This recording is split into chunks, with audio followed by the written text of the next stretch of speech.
రబ్బాని తెలుగు కథలు. అందరికీ నమస్కారం. ఈరోజు మనం తెలుసుకోబోతున్న స్టోరీ సంతానం. రామాపురం అనే గ్రామంలో రఘురామయ్య గవర్నమెంట్ ఉద్యోగి. అలాగే అతను మిత్రులతో కలిసి వ్యాపారం చేసేవాడు. రఘురామయ్య ఇటు ఉద్యోగం చేస్తూ వ్యాపారాలు చేసేవాడు. అయినా అతను ఏనాడు అధర్మానికి పాల్పడేవాడు కాదు. అతని భార్య పేరు సుమిత్ర. సుమిత్ర కూడా భర్త అడుగుజాడల్లోనే నడిచే ఉత్తమ ఇల్లాలు. వారికి 2 సంతానం. కూతురు పేరు వసుంధర, కొడుకు పేరు మురళి. వసుంధరకి పొగరు, మొండితనం, పెంకితనం. తాను పట్టిన కుందేలుకు 3 కాళ్ళు అన్నట్లుగా ప్రవర్తిస్తుంది.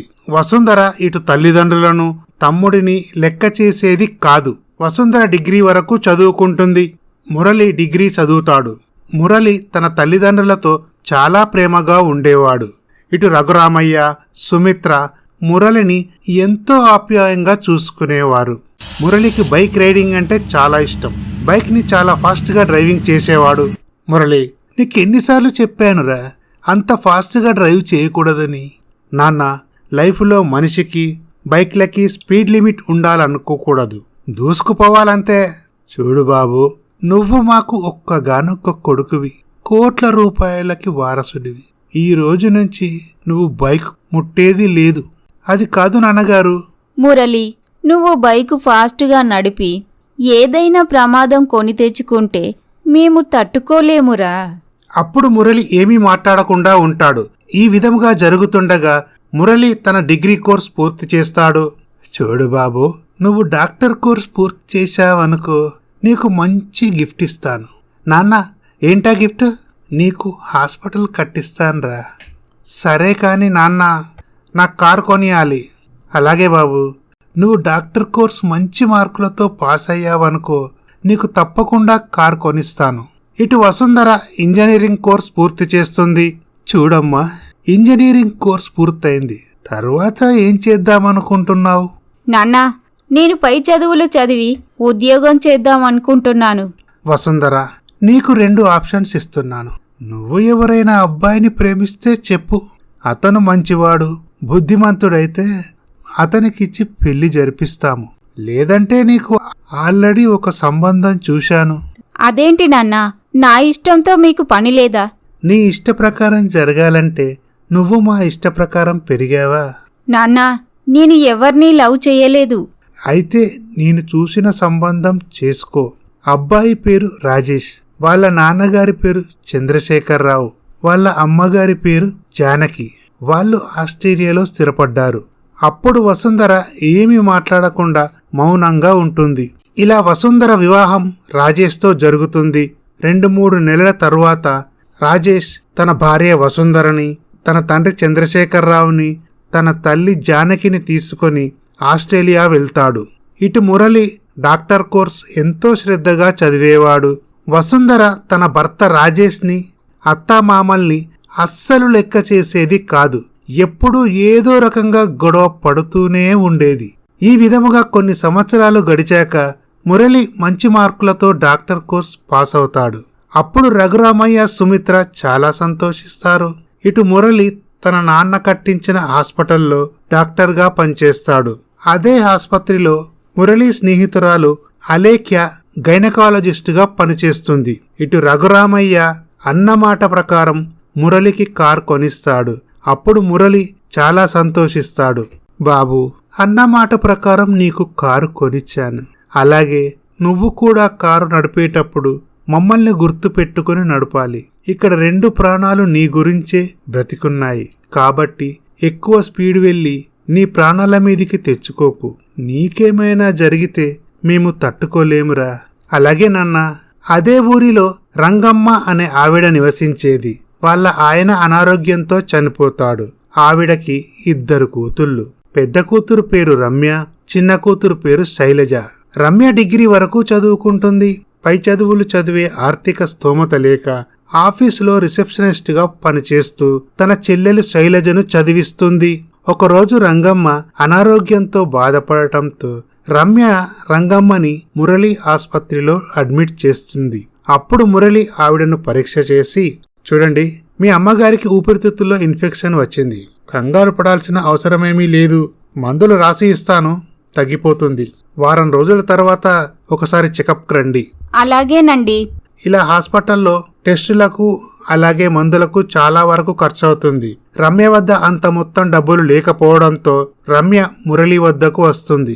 డాక్టర్ గారు, మీతో కొంచెం మాట్లాడాలండి. చెప్పండమ్మా. నా పేరు రమ్య అండి. ఉదయం మీరు మా అమ్మగారికి టెస్టులవి చేసి మందులు రాసిచ్చారు. డబ్బులు సరిపోవట్లేదండి. మీరు కాస్త సర్దుబాటు చేశారనుకోండి, నా శాలరీ రాగానే మీకు డబ్బులు తీసుకువచ్చి ఇస్తాను. నన్ను నమ్మండి ప్లీజ్ అంటూ రమ్య ప్రాధేయపడుతుంది. అప్పుడు మురళికి ఆవిడ అమాయకత్వం నచ్చుతుంది. పర్వాలేదండి అంటూ మురళి డబ్బులు తీసి ఇస్తాడు. డాక్టర్ గారు, మీ మేలు ఈ జన్మలో మర్చిపోలేమండి. ఇలా వారం రోజుల తర్వాత రమ్య మురళి వద్దకు వస్తుంది. నమస్కారం అండి డాక్టర్ గారు. రమ్య గారు చెప్పండి. మీరు ఆ రోజు డబ్బులు ఇచ్చారు కదండి, తిరిగి ఇచ్చి వెళ్దామని వచ్చాను. పర్వాలేదండి, డబ్బులు మీ దగ్గరే ఉంచండి. మీ అమ్మగారి ఖర్చులకు పనికొస్తాయి. డాక్టర్ గారు, మీలాంటి మంచివారు బాగుండాలి. మీరు బాగుంటే మరికొంతమందికి సహాయం చేస్తారు. దయచేసి ఈ డబ్బులు తీసుకోండి. అలాగే అమ్మా. మురళి డబ్బులు తీసుకుంటాడు. మురళికి రమ్య మంచితనం, నిజాయితీ చాలా బాగా నచ్చుతుంది. ఇలా జరుగుతుండగా ఒకరోజు మురళి ఫోన్లో మాట్లాడుతుండగా రమ్య చూసి అతని వద్దకు వస్తుంది. డాక్టర్ గారు, మీరేంటండి ఇక్కడున్నారు? మా ఫ్రెండ్ గురించి వెయిట్ చేస్తున్నాను. రమ్య గారు, మీ అమ్మగారి ఆరోగ్యం ఎలా ఉంది? పర్వాలేదండి, ఇప్పుడు బాగానే ఉన్నారు. ఇలా రమ్య మురళిల మధ్య మంచి స్నేహం ఏర్పడుతుంది. మురళి రమ్యని పెళ్లి చేసుకోవాలని అనుకుంటాడు.